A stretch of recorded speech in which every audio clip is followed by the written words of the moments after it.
ओम नमः शिवाय। ओम नमः शिवाय। ओम नमः शिवाय। वंदे देव उमापतिं सुरगुरुं वंदे जगत्कारणं वंदे पन्नगभूषणं मृगधरं वंदे पशूनां पतिं वंदे सूर्यशशाङ्कवह्निनयनं वंदे मुकुन्दप्रियं वंदे भक्तजनाश्रयं च वरदां वंदे शिवं शङ्करं।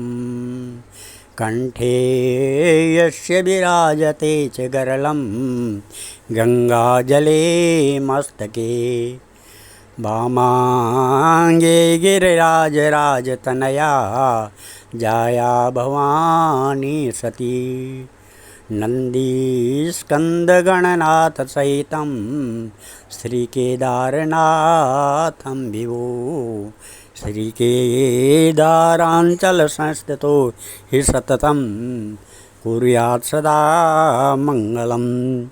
कृशपरिणतचेता क्लेशवश्यं क्वचेदं क्वचितव गुणसीमोल्लङ्घने सस्ववृद्धि इति चकितमामन्दिं कृत्य मा भक्तिराधात् वरदचरणयोस्ते वाक्यपुष्पोपहारम्।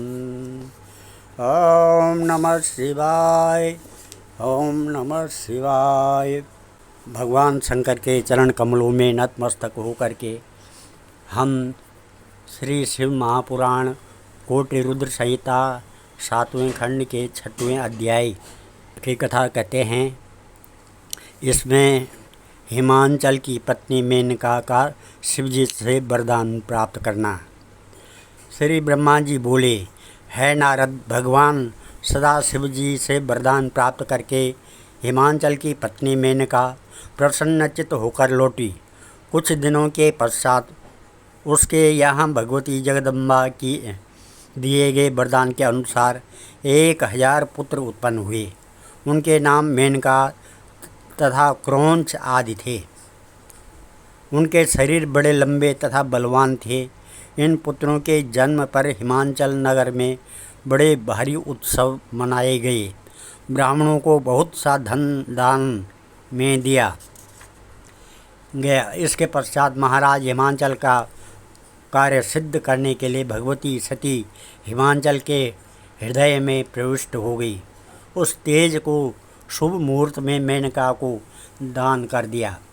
गर्भाधान के पश्चात मेनका का शरीर बड़ा ही तेजस्वी मालूम होने लगा। उसको देखकर हिमांचल की यह दशा होगी कि वह बार बार मेनका के पास आता था। उससे पूछता था कि उसको किसी वस्तु की आवश्यकता तो नहीं है।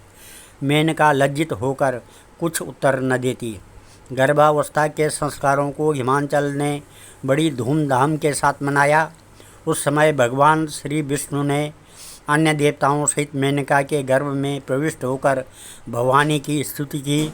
इसके पश्चात वह अपने स्थान को वापस लौट आई। 9वां मास बीत जाने पर 10वां मास आरंभ हुआ। तब पृथ्वी और आकाश में शुभ शकुन होने लगे। किसी को किसी प्रकार का दुख न रहा। अशुभ ग्रह छुप गए। नदियों में कमल के फूल खिलने लगे और तीनों प्रकार की वायु चलने लगी। ऋषियों महर्षियों को तेज की प्राप्ति हुई। भक्तों के हृदय प्रसन्न हो गए। आकाश में बाजों का शब्द गूंजने लगा। उस समय गंधर्व सिद्ध चारण किन्नर अप्सरा और स्त्रियों के साथ विद्याधर नृत्य करने लगे। इस प्रकार मधुमास के शुक्ल पक्ष की नवमी की मृगशिरा नक्षत्र में आधी रात के समय सती मैना देवी के गर्भ से देवी प्रकट हो गई। ऐसा श्री कल्याण पुराण में लिखा है। उस समय मैं श्री विष्णु जी को साथ लेकर सारी सामग्रियों के साथ उस स्थान पर पहुंचा।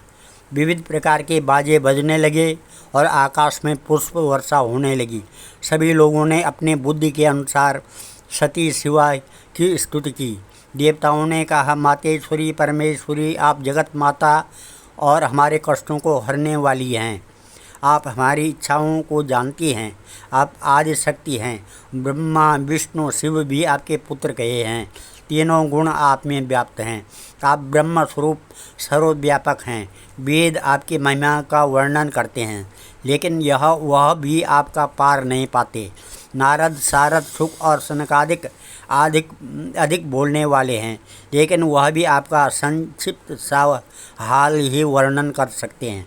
आपकी कृपा से मूर्ख भी आपकी स्तुति करते हैं। आप अपने भक्तों को मुक्ति प्रदान करती हैं और करोड़ों कलाओं को आप अपने काबू में किए हुए हैं। आप अहंकार को भक्षण करने वाली हैं। आप ही वेद और वेदांत हैं। अब 7वां अध्याय में देवी भगवती का हिमांचल के यहाँ जन्म लेना तथा 8 भुजाओं का रूप धारण करके मेनका को साक्षात दर्शन देना। श्री ब्रह्मा जी बोले, है नारद, जन्म के पश्चात तुरंत ही देवी सांसारिक कन्याओं के समान हो रुदन करने लगी। उसके रुदन के शब्द सुनकर नगर की स्त्रियां तुरंत हिमांचल के घर में दौड़ी आई।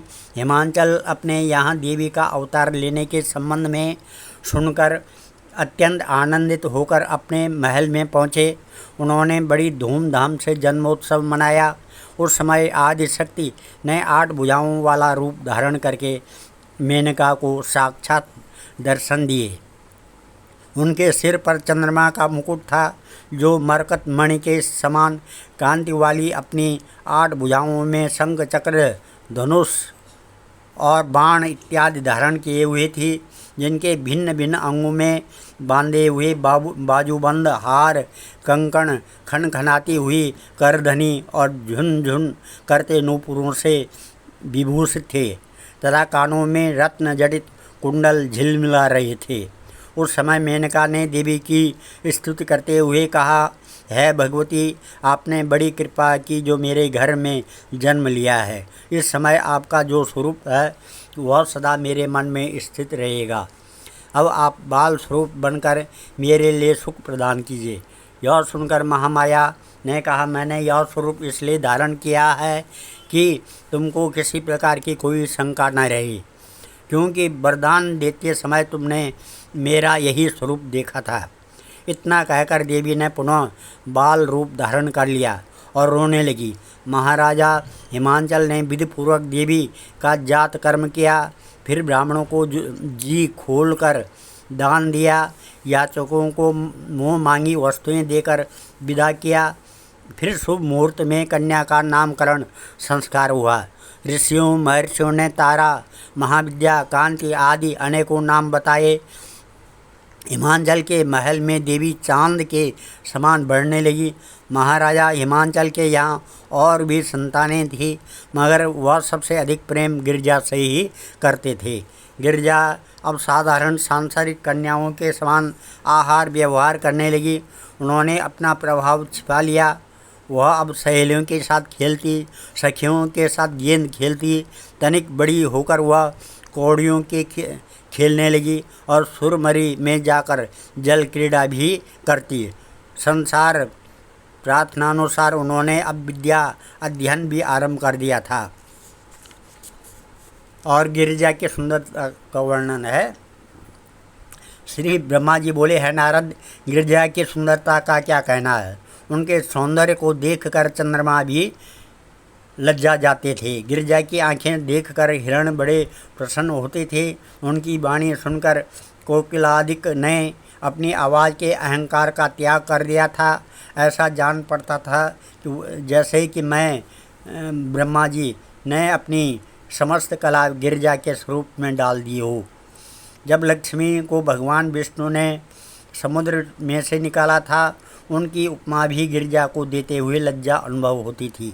3 लोक में गिरिजा के समान और कोई कन्या सुंदर नहीं थी। गिरिजा के सौंदर्य के लिए लक्ष्मी, रति और विष्णु भगवान को मोहिनी रूप सभी नीचे हैं। उनके सौंदर्य के साथ किसी की भी तुलना नहीं की जा सकती है। आज हम इस कथा को यहीं पर विराम देते हैं। बाकी आगे की कथा कल 9वां अध्याय नारद जी का हिमांचल के महल में जाना तथा गिरजा के भविष्य की जानकारी देना। ओम नमो हम असितगिरिसमं स्यात् कज्जलं सिन्धुपात्रे सुरतरुवरशाखा लेखनी पत्रमुर्वी लिखितयति गृहीत्वा शारदा सर्वकालं तदपि तव गुणानां मीशपारं न याति। ओम शंकरं शंकराचार्य केशवं बादरायण सूत्रभाष्यकृतो वंदे भगवन्तो पुनः पुनः। ओम आपद उद्धारणाय विद्महे बुटकेश्वराय धीमहि तन्नो वीर प्रचोदयात्। अथ कालभैरवाष्टकम् देवराज सेव्यमान पावनान्द्रिपङ्कजं व्यालयज्ञसूत्र इन्दुशेखरं कृपाकरं नारदादियोगवृन्दवन्दितं दिगम्बरं काशिकापुरादिनाथ कालभैरवं भजे। भानुकोटिभास्वरं भवाब्दितारकं परं नीलकण्ठ ईप्सितार्थदायकं त्रिलोचनं कालकाल अम्बुजाक्ष अक्षशूल अक्षरं काशिकापुरादिनाथ कालभैरवं भजे। शूलटङ्कपाशदण्डपाणिमादिकारणं श्यामकाय आदिदेव अक्षरं निरामयं भीमविक्रमं प्रभुं विचित्रताण्डवं प्रियं काशिकापुरादिनाथ कालभैरवं भजे। भुक्तिमुक्तिदायकं प्रशस्तचारुविग्रहं भक्तवत्सलं स्थितं समस्तलोकविग्रहं विनिक्वणन् मनोज्ञहिमकिङ्कणीलसत्कटिं काशिकापुरादिनाथ कालभैरवं भजे। धर्मसेतुपालकं त्वधर्ममार्गनाशकं कर्मपाशमोचकं सुशर्मदायकं विभुं स्वर्णवर्णशेषपाशशोभिताङ्गमण्डलं काशिकापुरादिनाथ कालभैरवं भजे। रत्नपादुकाप्रभाभिरामपादयुग्मकं नित्यमद्वितीय इष्टदैवतं निराञ्जनं मृत्युदर्पनाशनं करालदृष्टमोक्षणं काशिकापुरादिनाथ कालभैरवं भजे। अट्टहासभिन्नपद्मजाण्डकोशसन्ततिं दृष्टिपातनष्टपापजाल उग्रशासनम् अष्टसिद्धिदायकं कपालमालिकन्धरं काशिकापुरादिनाथ कालभैरवं भजे।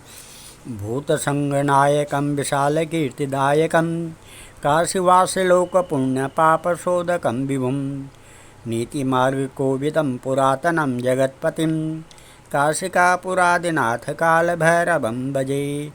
कालभैरवाष्टकं पठन्ति ये मनोहरं ज्ञानमुक्तिसाधनं विचित्रपुण्यवर्धनं शोकमोहदैन्यलोभकोपतापनाशनं प्रयान्ति कालभैरवान्ध्रिसन्निधिं नराध्रुवम्।